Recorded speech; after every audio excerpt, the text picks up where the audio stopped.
What's going on, everybody? It's Marcus from DC Discussions coming with my A21 that I took to the Goodlett Regional.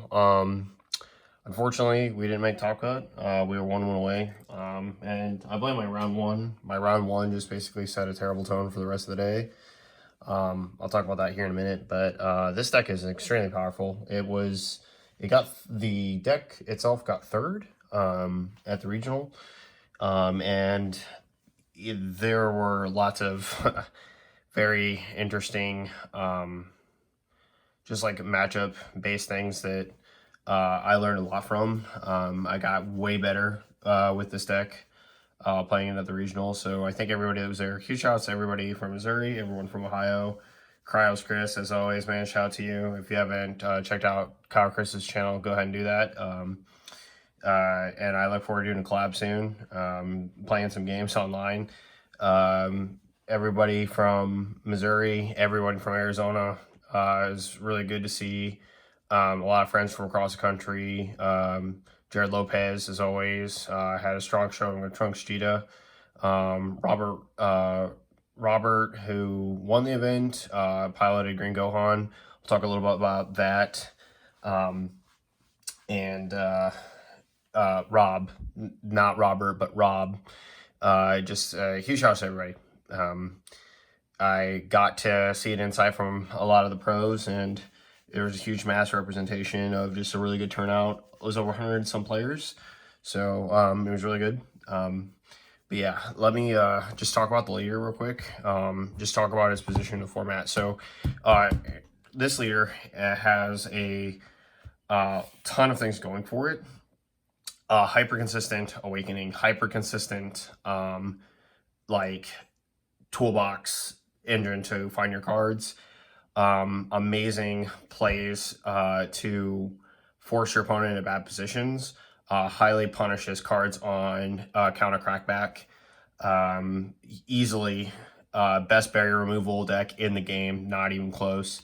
Has an amazing synergy with just basically all of what you want. If you see your SCR, you're basically playing with 9 to 10 life in a game. There's just so many upsides to this deck. Downsides is that it can get flooded, so lots of your effects that you want to resolve, like your Ceaseless Despair, whatever it's called, your 8-drop. Let me look at it. Ceaseless Despair. She can get hard countered by like the Ghost Warriors or the Cunnings, but even then, you don't really care, and I'll talk about that when I get to the card. Other downside is it's very weak to aggro. So if your opponent can like aggro you out early, and there's just not a lot you can do on the tempo of their going first into their major plays, it feels like you're fighting an uphill battle. But two pros, Gohan does feel good to play against, even though it's green. I didn't play it today, but I've tested against it. And it was one of the reasons why I took the deck, because I thought that if I played against Green Gohan, it'd be great. It's the last time I ever plan a deck, though, around a tournament, because I never got to play that deck. It's the second time since Nats that I've adjusted for decks in the room and don't get to play any of those decks. So super sucks. So round one, played the mirror. And I auto lost because he saw his SCR and I didn't. My SCR was last life, which is just the most unfortunate. I played a speed substitution when I had 7 cards in deck. 2 of my cards have been bottom decked at least already in the game. And I top 5 search and didn't see it. And I'm like, well, that's it. Like, there's nothing else to see. His SCR wiped my Boo Unison, gave him some life. And I had no severe counterplay at that game state to really do anything. Round 2, I lost to Trunks Cheetah. Shoutouts to Jake and your entire team that came out from Missouri, dude. You guys are super awesome. Safe travels back. It was fun hanging out, talking to you guys, and just, trading cards and whatnot. And super huge help for helping me get my blue collection higher rarity, so thank you for that. But I lost to Trunks Cheetah. I misplayed severely on turn 2. I didn't ramp. I just missed my timing too. And I didn't realize it till later. And then it would have won me the game on the spot had I done it. I comboed out of a pretty big significant swing, and then I basically got I was one energy short from sealing the game on that. From there, we shaped it up, cleaned up pretty good until round six. Round six, so between that time, I played SS4 Vegeta, beat that. Played Majin Vegeta, stomped that. I played the Mirror again, beat that. And then I played Pan, and Pan, I think that is the worst I've ever played against a red deck. I walked into everything that he would want me to walk into, I did. I just was not thinking at that point in the day, and like I mean, it's no excuse because competitive brain is one of the challenges of a tournament, right? You gotta sustain high level play for a long period of time, and I just got too fast into my plays and focused on my game plan and not enough on my opponent's game plan, and it cost me my top cut. Otherwise, I definitely would have sealed the deal. It's a table 19, and if I win that, I'm like in the top tables, and then if I win one more time, I'm guaranteed top cut for sure. But yeah, let's get into the profile, and I'll talk about things that will change. So 4 Pan, Glimpse of Talent, and then we went with our ratio split of speed substitution and mandatory gathering. Now, two things that I want to note. I would have played Cumber at this event, but I left 3 cards for it at home, 5 hours away. So that's not good. And I wasn't trying to scramble after getting deck lists when we got in. It was like super weird to start. But yeah, all that to say, for these cards right here, these will become speed substitutions. I picked up my other 2, thank God. Because this card right here runs into BMS and runs into just a lot of issues. So yeah, it's definitely the worst of the 2, so don't play it. If you get speed substitutions, highly recommend it. Android 18 busted card just basically enables you a mass filter. You're toolboxing everything from your deck. She's also a good green charge for you. And this arrival play actually did come up. My opponent committed like 90,000 on a card, and I super comboed, untapped, double beamed, and then arrival to in. And I had I bottom decked the card. I bottom decked a card from their hand, and then to top it off, it was 25k crit swing. On top of that, I had Zeno super combo in hand, so even when I tapped out, I wasn't tapped out, which was just insane. Next, we play 4 Ceaseless Despair. I gotta talk about this card because a lot of people want to side like the Cunning against it. It's a terrible, terrible side, period. I was not affected by this except for one game against Red. And I'll just talk about all the misdeeds that I did against Pan that were just completely terrible. So one, he had Brawly Crowned me earlier a turn before I played my Ceaseless Despair. And he had also played Peel Off the Cunning to put me under the flood of if I untap my energy at the end of the turn, I'm going to have to mill a bunch of cards, which was irrelevant. The problem is I could have just untapped one and not run into Crown again.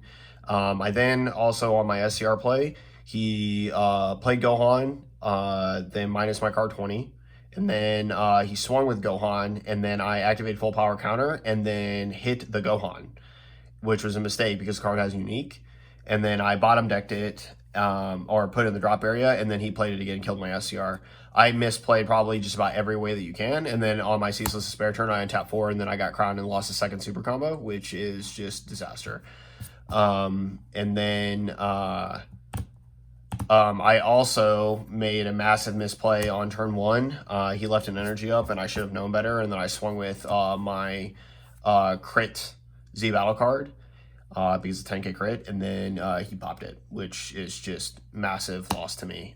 Don't need to do that, and I know to play not only more patiently, but treat it as if we're back in a Gogeta format, right? Where you just leave 1 energy for blue on tap, so you're not getting crowned all the time. But this card is like literally nuts. This is one of the reasons why like this deck is just insane. It's a board wipe ignoring barrier. You get to tap all of your opponent's cards against green. You get to use your cards in the mirror when they play like their full power counter. This card just gets to feast off of it.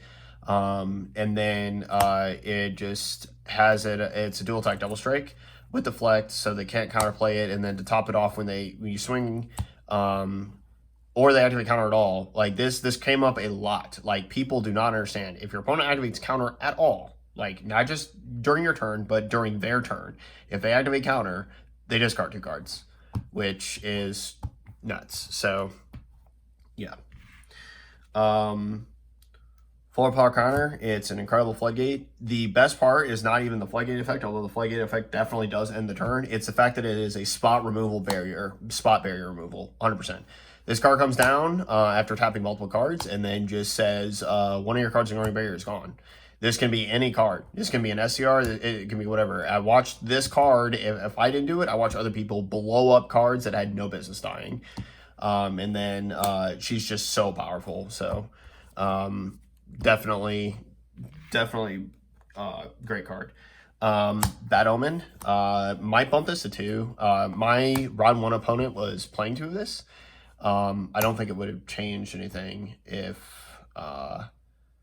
I don't think it changed anything. Like, if it would have changed the match of round 1 if I was playing 2 of this. But he main deck 2 of it, and it might be correct, it might not be. But I won several games today because of Bad Omen. Worst card in the deck, A21 Wavering Will.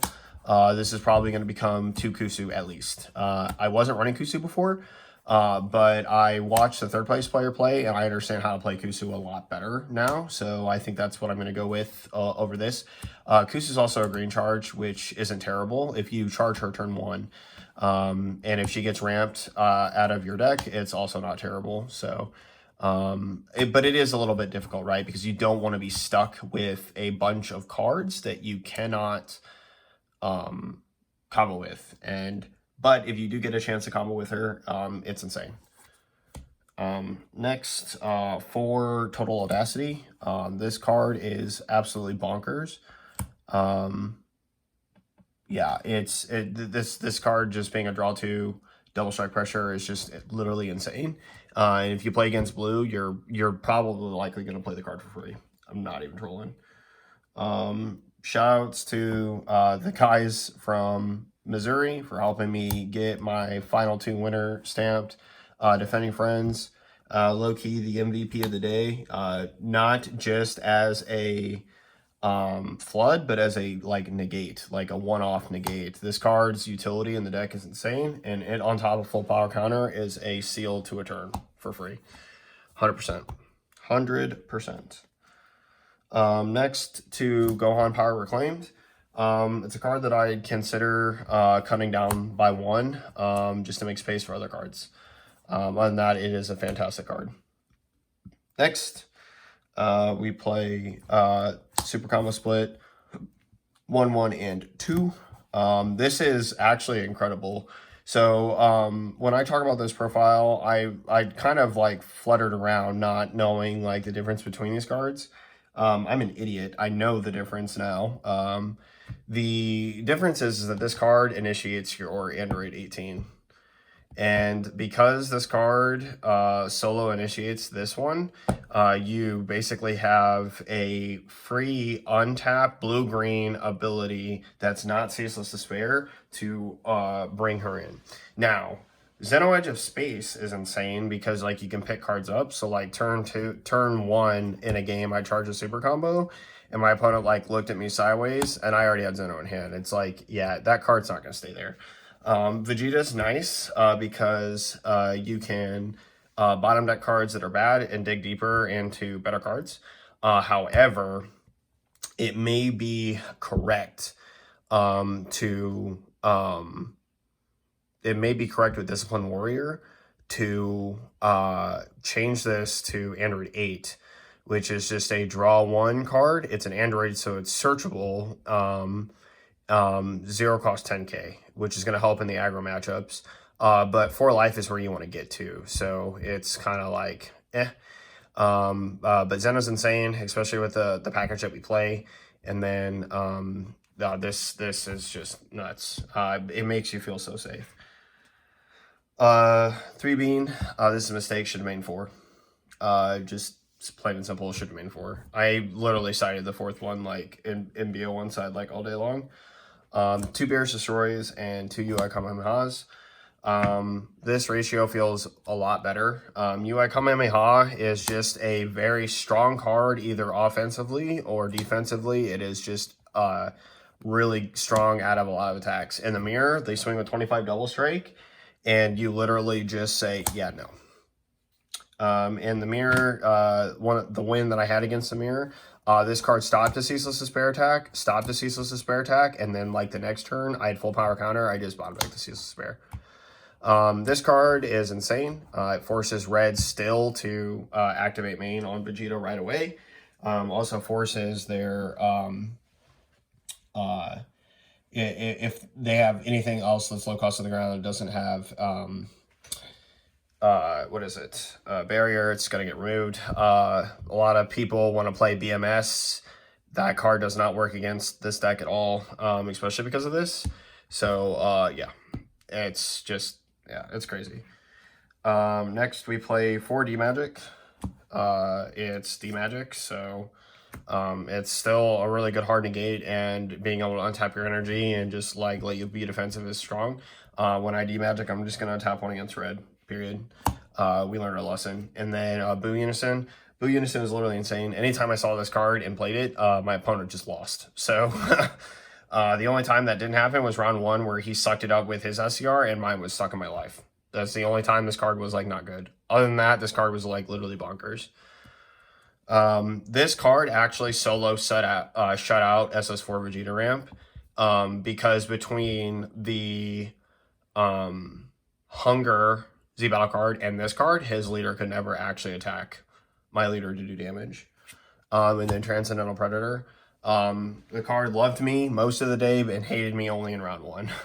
I literally hard drew the card in my opening hand like 4 or 5 times. So yeah. But yeah, it's just an insane card. Basically board wipe, unison wipe, and then you get to charge 2 life.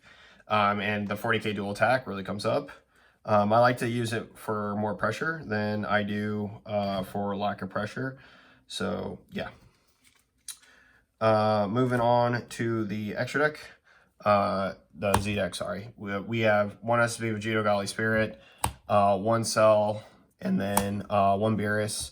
I gotta get the one Cell that is like a top card, but either way, this card might change. I just do not see the point in this card like at all. I much rather basically play either a 2nd Cell or 2nd Beerus, but probably a 2nd Cell over it, if I'm being real with you. And then 2 in the name of peace. Shouts to the guys from Missouri for getting me these silver foil ones. They look great, and they replaced my commons, which is just incredible. And then 2 in the name of hunger. SRs. She's insane. And shouts to Josh, who topped with this. He showed me a lot about what I need to be doing. And I really look forward to using this combo in the future. Like these cards right here, almost like you could almost play like a 3-3 split of this. It's really good. But I'm not sure it's worth cutting the Beerus. The Beerus like actually comes up, the Cell comes up, this card does not. And hard casting this for 4 does not, like no matter what you say. You can like kind of make an argument like, hey, if you gave them a pan and untap 3 of their cards or 2 of their cards, you could cast this technically for like 1 blue energy, and that might like cost you like 2, unless you get the pan on the board already. But yeah, not a whole lot to say. Z deck is pretty standard. Onto the side, we'll get to some strengths and weaknesses. We got our 2 tokens as always. 3 Deborah Ritual hand, cards nuts. It's really strong against green, and when you untap all your energy, they have no way to punish that energy other than like the cunning cards, which don't really affect you either way. Their Goku that burns you for a life is irrelevant because of this card. If you see your SCR in the mirror and they see their SCR, like you're kind of like playing this chicken game of like hard negating like the leader swing, and then they play the Goku down, right? Then they go to swing and pop a card and discard a card from your hand, and then Dabura basically draws you 2 cards. So it just completely fails them, and then you can full power counter the Goku and just like absolutely kill the card. So like on your 5 energy on tap with Ceaseless Despair, if they don't cunning you, you auto win every time if you see Dabura and full power counter, because they'll kill the Goku. Yes, you're going to lose your full power counter, but they lost Goku. They're flooded for the turn, and Dabura's going to draw you 2 more cards, period. Like, it's like just absolutely nuts. 2 unexpected turn. This was for every yellow deck in the room, because long story short, like Trunks Cheetah, I should have sided this against Trunks Cheetah, and I didn't. I was absolutely like kicking myself. And I know how I'm going to like adjust cards in the future with this. But this card is super clutch. It hit like 2 SCRs today. So really, really good. 2 Mechanical Courage. I don't know how I feel about this card. It's not something that I think that I would like to side anymore. I think I would like cut it for something else that's just a little bit, 1, more on color, but 2, more beneficial to the overall game plan of what I want out of the deck. The problem with Koitsukai is that like it might be strong against yellow specifically, which I can kind of see. So like maybe keeping it for yellow would be like enough justification. But it felt very underwhelming every time like I did see it in a game. I never ended up actually playing it, which was for its effect, which is just too bad. Android 17, Turning the Tide. This card might go to 2, and by 2 I mean 1 in the side, 1 in the main. There's matchups where you know that you're going to stall out, and you don't want to have to pick this up with a super combo if you have to charge it early. The other thing is that like it blows the mirror out because it's going to go into a long game. You must have this card, period, right? Like they have to basically have Jiren or else. And yeah, it's really good. 1 Senzu Bean. Again, it was a mistake that should have been main decked for the 4th. Another UI Kamehameha for red. More Beerus Destroys for red. And an absolute mistake, Desperate Measures. This card was absolutely terrible. Koitsukai is actually stronger than this card. I would rather my opponent lose cards out of their hand when I have like 18 cards in hand than just Desperate Measures the card. There are some effects where you can like blow them out. Like if you have like a Ceaseless Despair that like tapped a lot of their cards for use, and you have an energy back to play this Desperate Measures, like it can like break the game for you. It's also really strong against the Vegito. It's also really strong against Mech Frieza. So maybe some considerations and concessions to be made. But when I say terrible, I mean I never cited it, I never played it, and like me and Rob kind of agree because he was talking about Focus Breakthrough for Green Gohan. I was talking about this card for blue. This card just does not feel good ever. Like the times that you feel like you'd use it, you'd just rather play something else. Especially flooding this deck, you really do not care. Right, like you can flood me and then I just play like Boo Unison, or you flood me and I like draw 2 cards, right? Or like you flood me and I do something else, and I just don't care. And the longer the game goes, the more advantageous it is for me. Period. There's never a time where like it's good that like your quote unquote like cards are needing to be stopped by this. And there is some times where like you can hyper punish somebody, like if they want to like negate something, you Desperate Measures a card, and like Ceaseless Hunger is there, like that's a true punish. I would bring this in against Pan though to stop Topo. Period. Like it was a mistake that I didn't bring in all 3. I brought in 2, and I should have brought in all 3. That's the only like matchup where I think like it's good. So you might keep Desperate Measures in the side. Cards I'd cut, I'd probably cut one Beerus Destroys. I think that this card was just a little too top end heavy. Maybe keep it because this is definitely going in the main. I'm cutting like other cards, but yeah, just stuff to consider. But overall, that's what I decided to play as a list. I played 0 Green Gohan, which is just too bad.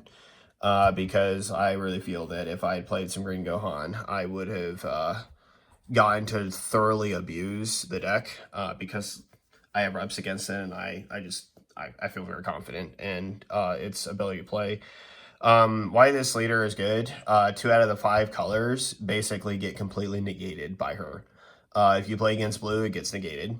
I played against a blue player. He had 3 cards on 3 cards. I gave him a token, 3 battle cards and a token, and I drew 2 cards for a double strike by tapping all of his cards. Like, you just can't beat that value. Same thing with green, right? Your full power counter is just basically getting a free pay on every single battle card that they have on board. And they can't keep their battle cards on board, right? They want to try and pressure you with like lots of stuff. A smart player is going to end up like swinging with leader first, like make sure you negate their leader swing and then attempt to play like Goku, right? But if they have another green card on board, it's going to be too late. They're also going to have to swing with their other low-end cards. If they swing with the leader, you negate with defending friends, flood them, and then say like, okay, every battle card swing is going to hurt you.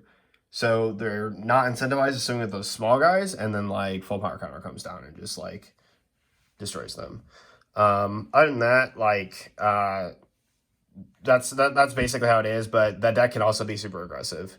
So you gotta like watch out for it. So SS2 is super serious. I saw Pro Play Tour also just had Golden Frieza win again. Shouts to Yellow being still stupidly strong and nobody giving a crap about it because they think that like Green's like now the best deck in the format.